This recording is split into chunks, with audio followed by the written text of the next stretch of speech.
A full-time job used to be the finish line, 40 hours a week, one paycheck, a life. Now, 40 hours a week pays for the rent. Maybe, if you skip groceries. This isn't another side hustle pep talk. It's a math problem, and the math has quietly broken. Over the next few minutes, I'm going to show you exactly when the deal changed, why your paycheck buys less than your parents did, and why 8.5 million Americans are now working more than one job, not because they want to, because they have to. By the end, you'll see the system, not just the symptoms. From the end of World War II until about 1973, America had a quiet agreement with its workers. If the country became more productive, workers shared in the gains. Productivity went up. Pay went up. Together, almost in lockstep. Then, around 1973, something changed. Between 1973 and 2014, productivity in the United States grew by 72%. The typical worker's hourly pay, just 8.7%. Productivity grew almost 8 times faster than wages. That gap is the story. Almost everything you're experiencing today flows from it.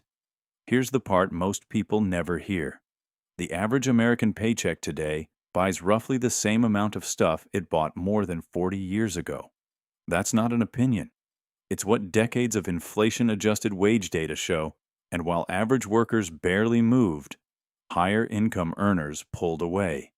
Between 2000 and 2018, the top 10% saw their real wages rise by almost 16%. The bottom quarter? Just 3 to 4%, across 18 years. So when your parents, or grandparents, say they worked one job and bought a house, they're probably telling the truth. They weren't simply working harder. They were being paid with dollars that had far greater purchasing power. And then there's the federal minimum wage. Adjusted for inflation, its highest value was back in 1968. That would be worth roughly $14.50 an hour today. The current federal minimum wage, $7.25. Unchanged since 2009, the longest freeze in its history. Now here's the obvious question. If wages stayed almost flat, why didn't everything else? Because prices kept climbing. Picture 4 buckets: housing, healthcare, childcare, education. The expenses you can't simply choose to ignore. Since the year 2000, median rent has risen by roughly 149%. Healthcare spending, about 135%. Public college tuition, around 180%. Center-based childcare, roughly 150%. Meanwhile, median weekly earnings have increased far less once inflation is taken into account. Housing alone now consumes more than 1/3 of the average household spending. And nearly half of all renter households spend more than 30% of their income just keeping a roof over their heads. That's the mechanism. Your paycheck barely moved. Everything else did. Now stop for a second. Just one number, 37%. According to the Federal Reserve's 2024 survey, nearly 4 out of every 10 American adults could not cover an unexpected $400 expense using cash, savings, or a credit card they could pay off that month. Not $4,000, just $400. A flat tire, an emergency room copay, a broken laptop. For millions of people, that's a financial crisis. That's not bad budgeting. That's what happens when the math stops working. The real-world stories make this even clearer.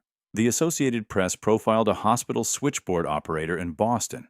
She had a full-time job, a steady employer, but her monthly rent was over $2,000. Her paycheck wasn't enough.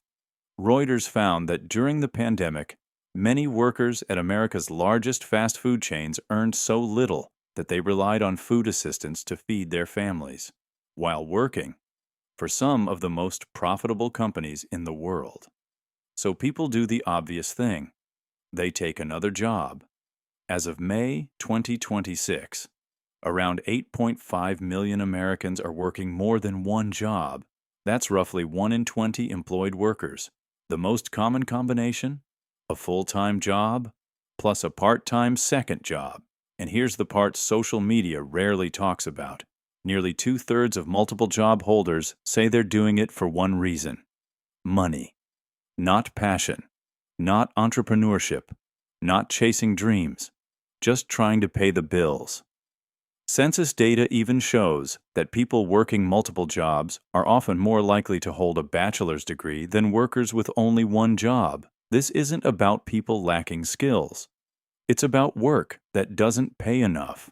So why did wages stop following productivity in the first place? One answer appears in a 2022 report from the U.S. Treasury. The word is monopsony. Think of it as the opposite of a monopoly. Instead of one seller controlling prices, you have one dominant buyer controlling wages. When only a few companies do most of the hiring, when changing jobs is difficult, expensive, or risky, employers gain bargaining power. Workers lose it. That means companies can often pay people less than the value they're actually producing. Add decades of declining union membership, and individual workers end up negotiating against multi-billion-dollar corporations with almost no leverage. That's why you can hear reports about a strong economy, while your friend is quietly working 2 jobs just to pay rent. Both stories are true. One measures the economy, the other measures everyday life. Now let's address the criticism. If you're struggling financially, you just need to budget better. Financial literacy absolutely matters. Budgeting matters. Saving matters.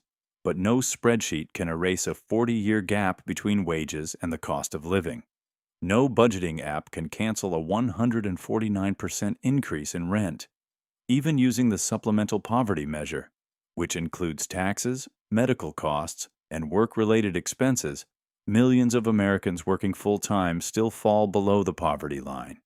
And despite what many people assume, most low-wage workers aren't teenagers earning pocket money. Most are adults. Many are supporting families. So if you're working full-time, doing everything you were told to do, and you're still struggling, hear this: you are not imagining it, and you are not alone. The promise was simple: work hard, work full-time, and you'll be okay. That promise quietly expired decades ago. Nobody sent the memo.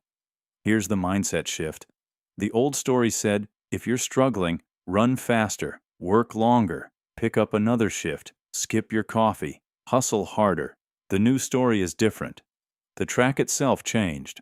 The runners didn't suddenly become weaker. The course became steeper. And the rewards stopped keeping up. Once you see that, 2 things happen. First, you stop carrying personal shame for what is actually a structural problem. Second, you begin asking better questions. Questions about wages, housing, employer power, and who actually writes the rules of the game. That's the real upgrade, not another budgeting app, a new way of seeing the world. If this resonated with you, leave one comment. Just 4 words. One job should be enough. Not for the algorithm, for the count. I want to know how many people are quietly doing this same math at their kitchen table. And if you want the follow-up, where wages are actually rising, which states are breaking the trend, and what solutions are beginning to work. Make sure you subscribe, because understanding the problem is only step 1. Step 2 is changing it. I'll see you in the next one.